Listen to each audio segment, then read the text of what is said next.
Logan Crawford, and right now on Spotlight, we are talking to author Norman Miller, who is a man behind a riveting novel called Inside the Cold War. As James Patterson likes to say about certain books, the pages seem to turn themselves. That's how quickly you can get through this book because you'll be enjoying it that much. Norm, thanks so much for joining us here today. Thank you. Nice to meet you.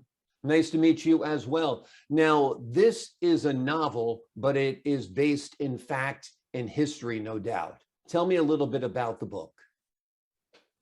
Well, the original book, IceSpy, is about a real adventure that took place in Riga, Latvia. I was an Olympic bobsled coach, and after 6 weeks in Riga, Latvia, on a cultural exchange, we had a press conference to announce that the Soviet bobsled team would be coming to Lake Placid 1990 to celebrate the 80 Olympics.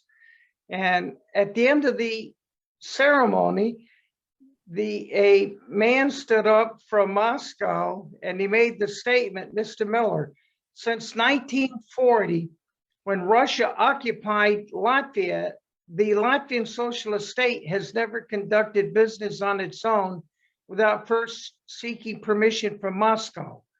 My question to you is this: did it bother you as an American to avoid Moscow and deal directly with the Latvian socialist state? Well, I was really shocked that he would ask that, and suddenly we were in the middle of an international political scene. So I referred the question to the Minister of Sports sitting next to me, and he made the statement, I did not invite the Americans. The Latvian socialist state debated for 6 months on how to handle the invitation, and they made the decision the time had come for Latvians to handle their own affairs and not Moscow. Well, that was a huge statement for him to make. In the middle of the night, the KGB tried to pick me up for making statements. I refused to go at night, said I would go early in the morning. Early in the morning, the Latvians smuggled a professor from Syracuse University who was with me out of the country and hid us in a Communist Party hotel in Tallinn, Estonia. But unfortunately, the Minister of Sports was arrested. 2 weeks later, he was executed for crimes against the Soviet government. Unbelievable, unbelievable. So these are some of the real life situations that have inspired you, no doubt.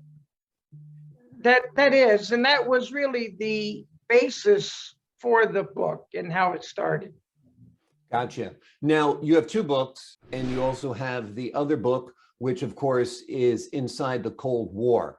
Tell me about Inside the Cold War. It seems to be a little autobiographical. The protagonist in the book is a US Olympic bobsled coach as well, correct? Yes. There is some unknown truths in that book also. The majority is fiction, but in reality, some of the technology that we went back and I was able to obtain from the Latvians was brought back and given to the US Navy. And we believe that the technology that the Russians were using in their bobsled runners was the ability to include an alloy composite with steel, which over rough surface of ice at 100 miles an hour would increase the heat slightly, which would give them a slight advantage, maybe thousands of seconds, but races are won by thousands of seconds. And we are under the impression that that's what it was, and I provided that to the Navy. That's very, very interesting. Now, in your book, though, it has to do with the Navy and about expediting the force, correct? Yes. Yes. Now, you were in the Air Force, correct? 33 years, yes. That's a tour of duty and then some, correct? Yes, it is. Tell me a little bit about your Air Force years and how it helped shape your work. Well, the majority of my Air Force years was spent in recruiting.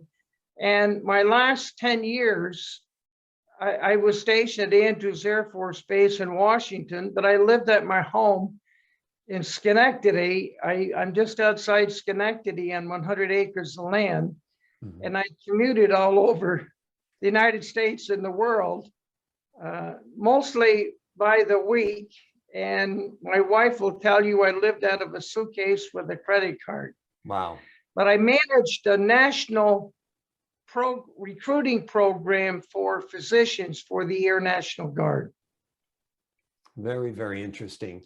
Now, I really enjoyed your writing style. Is there somebody who has influenced you? I noticed the prose is short, to the point, it's direct, and yet it all captures the feeling. When you start out with the man in the van going from Long Island to Greenwich, and he's having a cold sweat, even though it's warm inside, you really capture the feeling of a person planting a bomb. Tell me a little bit about your writing process and if anybody influenced you at all. Well, my writing process, I would say, was influenced by a friend of mine who at one time owned the local newspaper. We used to have lunch together once a week, and I used to confide in him many of the experiences that I had, primarily because the mafia was involved with the Bobsled Federation, and he was kind enough to keep copies of all my information in the event something ever happened to me. Wow. But he was an expert on English, and he probably had the greatest influence on me other than my wife. My wife is an extremely good writer with English, although she doesn't write, but she's very good at editing. Gotcha. Gotcha. And it seems like you sort of write the way you speak, like you were telling a story to a friend. That's the impression that I got, kind of a little bit like Raymond Chandler. Well, my thoughts are, when somebody picks up my books, I want them to feel like they are there. Mhm. That's the point I'm trying to make. Well, you've been very successful at that, that's for sure. Tell me a little bit about your career as a U.S. Olympic bobsled coach. It's kind of an unusual sport. I guess your roots up in upstate New York kind of led you to it. How did this whole thing come about? Well, I grew up about 30 miles from Lake Placid, so my roots are really in the North Country, and a friend of mine was racing bobsleds, and he recruited me to go into it. And so I raced for several years, and then they wanted me to coach the Olympic team, and I spoke to my supervisors in the Air Force, and they thought it was a great idea for the publicity that we would get, and that's how it took off. That's amazing. So you were simultaneously in the Air Force while coaching a U.S. Olympic team. Yes, I was. How many Olympics did you wind up going to during your tenure? I ended up in as an athlete in the 1980 bobsled trials, and then I coached the 1988 Olympic Games. But to accomplish that, the year before, I spent 8 weeks in Europe with the athletes to create a team, and then I spent 6 weeks at the Olympics, and I really felt that I should go back to work. Felt like a vacation. Yes, it was. Amazing. Now, I remember the 1980 Lake Placid Olympics very, very clearly. I was a senior in high school, and it was a dream to travel up to upstate New York to go see the Olympics. I did not make it, but it must have been a wonderful time. It's kind of a more simple time, a more nostalgic time than it is today. I mean, I think everything's so high tech today. I don't know if a part-time coach from the Air Force would wind up coaching the U.S. Olympic bobsled team or even participating in the trials. But that was your story. Tell me what it was like representing the United States in 1980 in Lake Placid. Well, it was a great experience, but as an athlete, you really don't have time to enjoy it.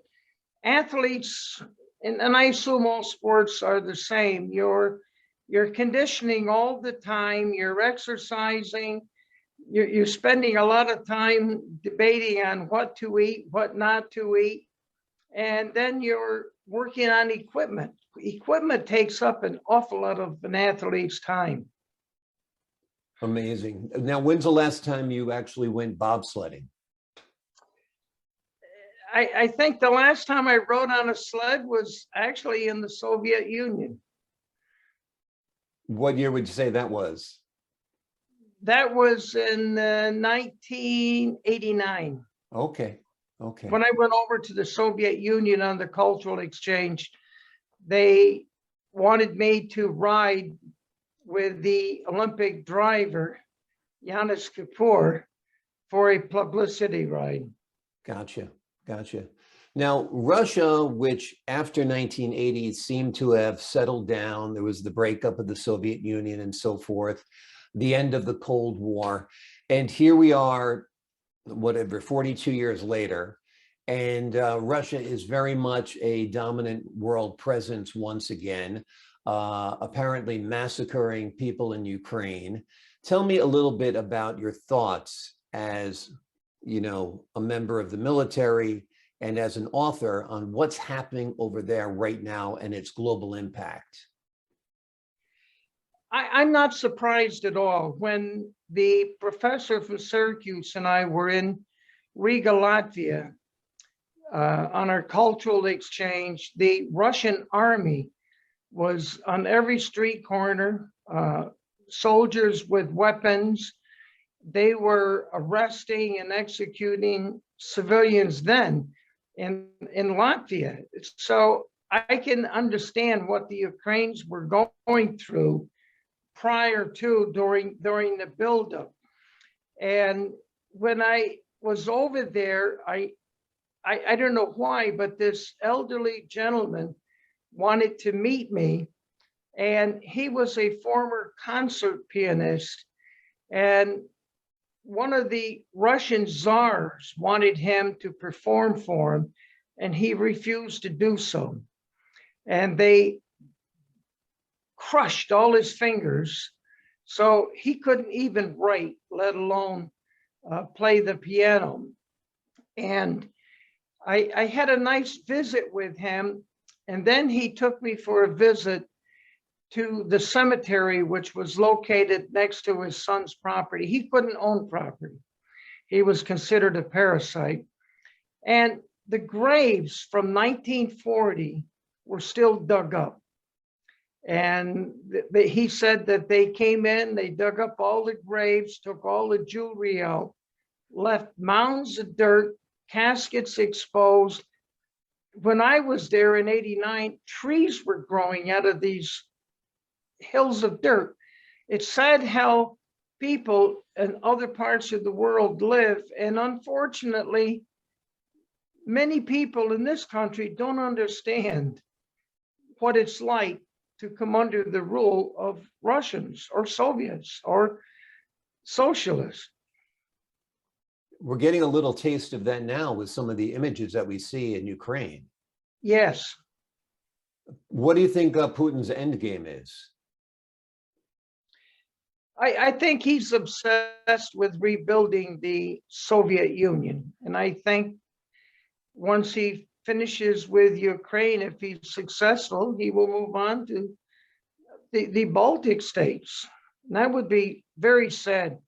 When you visit some of these former states, like I did in not Ukraine, but in the Baltics, there's so many beautiful, beautiful buildings. And if you looked at the cover of my first book, IceSpy, that scene is the scene in Lithuania, when it was built in the 1200s. Those buildings are still being used every day. Right. And now in Ukraine, those beautiful buildings have been turned into rubble. The country is decimated for years and years to come. Let's turn back to your Yes. books a little bit more. Tell me, as a prospective reader, what your book is all about. Let's first talk about IceSpy, and then we'll talk about Inside the Cold War. IceSpy, let's give a synopsis to the viewers about that. IceSpy is almost all true. That was basically what took place. You know, we changed the names of everybody, and but the locations and the events all took place. And this was just before the breakup of the Soviet Union. But what was interesting with IceSpy is when I was at the 1980 Olympics, the Russian Soviet coach sat right next to me, and he could not speak with me because he had a guard standing over him. And then one morning, I went to get an extra cup of coffee in the Olympic restaurant, and this very tall Soviet woman in front of me turned and said in English, "Good morning."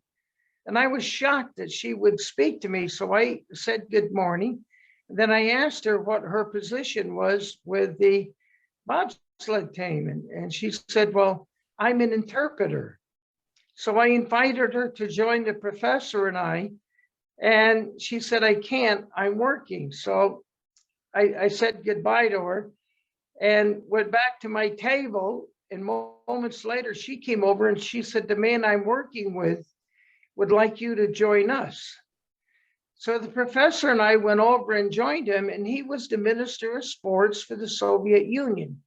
But what was interesting on that initial meeting, he said to us, "I am half Latvian and half Russian." And the professor and I didn't quite understand why he would make a point of that. So after breakfast, we agreed to meet the next morning before breakfast so we could have a longer visit. And then after practice in the afternoon, the professor and I went to the library in Calgary and looked up to see what was going on with Soviet politics. And the Baltic states had filed to be separated from the Soviet Union. And so then we understood the point of him saying he was Latvian. So during the course of the visit the next morning, he made it very clear that the team was made up of Latvian athletes, but they were forced to have one Russian on the team. And so I took a lot of photographs of their people and enlarged them and sent copies to the coach and to the Minister of Sports after the Olympics, and suggested that perhaps we have a cultural exchange. And my concern was, if Latvia separated from the Soviet Union, they had the best athletes, but they also had the best technology. And I thought perhaps once they lost the Russian funding, they would want to give it to the US. And so eventually we got over there, and that's what happened. Amazing. Amazing. And that is the basis for the story, IceSpy. Yes. Awesome. Let's talk a little bit about Inside the Cold War. This is more of a novel, but based on fact, no doubt. And like I said, somewhat semi-autobiographical. Tell the viewers at home what this book is all about. Yes, well, there was a man who actually had designed the Soviet sled that the Russians were now working on. And that sled was being built in an airplane factory. And so I managed to get in to the airplane factory at 3 o'clock in the morning, take photographs, and with it, I got some documents that I was able to smuggle out of the country. And but he actually had the concept.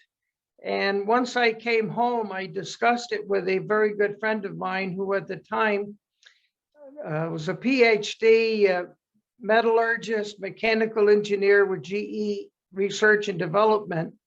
And he believed that they had developed the alloy composite. So later I was able to go back to the Soviet Union, and we were able to get the sled smuggled out, and it was taken to Helsinki, Finland, flown on the mail plane. I met the plane in Newark, New Jersey, took the bobsled with the runners down to the David Taylor Research Lab, which is the US Navy R&D, and they examined the sled. They gave me the sled back, but they kept the runners. So my friend from GE R&D, he's convinced that this man had developed a way to include an alloy composite with steel, which would be extremely valuable for naval ships. Gotcha. Interesting. And that's the premise of Inside the Cold War. Fascinating. Yes. Tell me about your writing process. When do you write? Do you write in the morning? Do you write at night?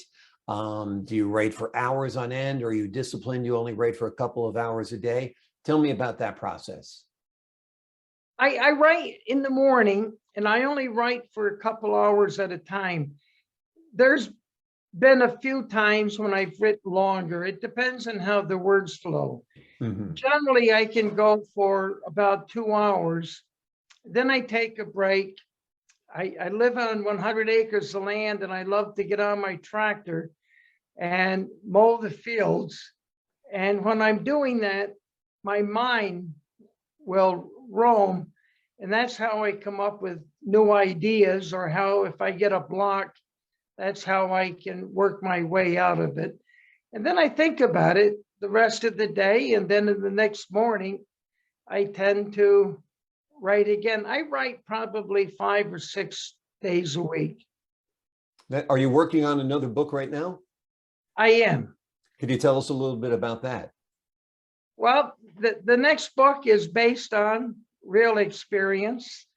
It's intrigued by corruption, and it's includes a lot of stuff from the first 2 books about the mafia taking over the US Bobsled Federation. The concept, which I'm a firm believer, some of these people that did that were using their Olympic credentials to carry cash across foreign borders to Swiss banks.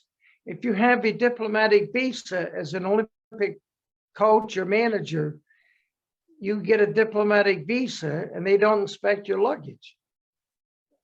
And so that's what the story is there. Okay, it's a useful tool for the mafia, no doubt. It's almost hard to fathom that the mafia would have influence on the US bobsled team. Why would organized crime have a role in this? And do you think it's still going on? I don't think it's going on. The way it got involved is somebody involved with connections to the mafia, who worked for the mafia. He arranged to bring a bus of 90 people up to Lake Placid for the annual meeting, and each person had 2 proxies. So when the vote came, there was only 80 bobsled members. They took control of the bobsled association, and then they put in 4 people out of 12 on the board, and the following year 4 more. So they had total control of the Bobsled Federation. They controlled the money and they controlled the trips. So they did it for the money. They did it for the access, like you said, to bypass security at times, I'm sure, as well. I am convinced, and so were many other people, that was the reason. But unfortunately, you have many, many athletes that pour their hearts out. They work extremely hard, and they don't have a lot of sponsors. And when their money is used for these people to take trips to Europe, yeah, I thought, well, at least pay your own way, but they didn't do it. Amazing, amazing. You know, you mentioned 100 acres. That is quite a piece of property to take care of. I'm sure that takes up a lot of your energy and a lot of your time. Tell me what it's like living on 100 acres, being removed by 100 acres from your nearest neighbor, I'm sure. And that's quite an adventure in and of itself. Well, I'm very fortunate. My wife and I had a chance to buy the property to settle in a state, and the house had not been lived in over 30 years. So we spent almost a year to restore the old farmhouse, which was built in 1802, I believe was the date.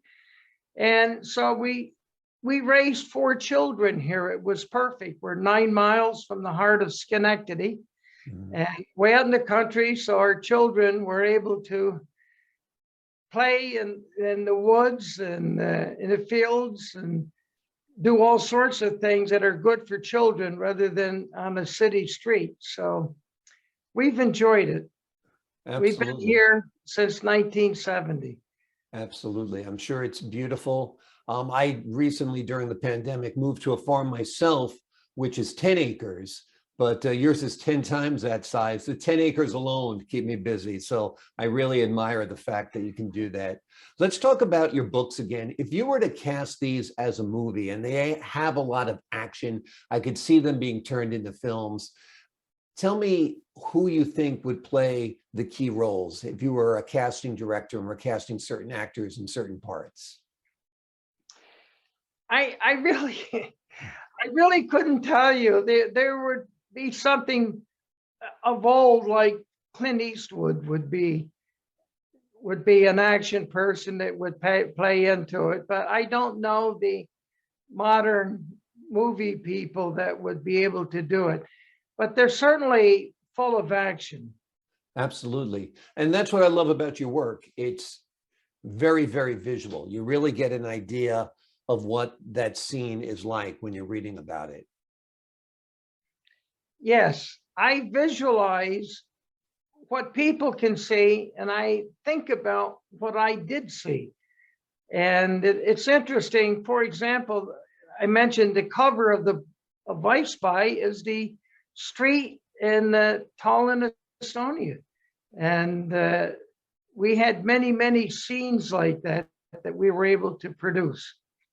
Wonderful, wonderful. Where do you see, so you've been a U.S. bobsled coach, you've worked in the U.S. Air Force, or served in the U.S. Air Force for 33 years. You're a published author. What else is on that bucket list of things you want to do? Well, one of the things that I had always wanted to do was play a trumpet. And when I retired from the Air Force, I retired at 60, and at age 66, I began taking trumpet lessons. Wow. And I play every morning for an hour. I play in a small orchestra in the capital region. And I find this to be extremely relaxing. I get up very early and play for an hour, then eat my breakfast, and then write. That's amazing. So you're become very art influenced in your later years. And I'm sure it's no small task playing that trumpet. It takes a lot of wind to do that, right? A lot of energy. It does. And I will add, every Wednesday, I play taps for all the military services at the Saratoga National Cemetery. And I find that to be extremely rewarding. I'm sure. And how far is that from your home? That's in Saratoga, New York? Yes, that's 50 miles one way. I was going to say, that's quite a trip to take back and forth each week, but it's 100 miles round trip every Wednesday. Very nice, very nice. It's another way you're serving your country. Yes. Well, Norman, I wish you a tremendous amount of luck and success with your books. I hope your books are turned into movies. The folks at home can learn more about you at your website, which I believe is normanmillerauthor.com, correct? That is correct, yes. All right. Well, Norm, thanks so much. You're an inspiration from your later years learning how to play the trumpet and obviously have mastered it, to your writings, which are just riveting. Like I said, they remind me a little bit of Raymond Chandler's work, and he's one of my favorite authors. And after this interview, I'm going to head back to my Kindle and continue reading. Your books are available on Amazon.com. They're also available in digital form on Kindle. So you have no excuse not to go out and get Norman Miller's wonderful works, which are Inside the Cold War and Iceman. Norm, thanks so much for joining us here today. Thank you. Nice meeting you. Nice meeting you. And for you at home, thanking you for your time this time. Until next time on Spotlight, I'm Logan Crawford.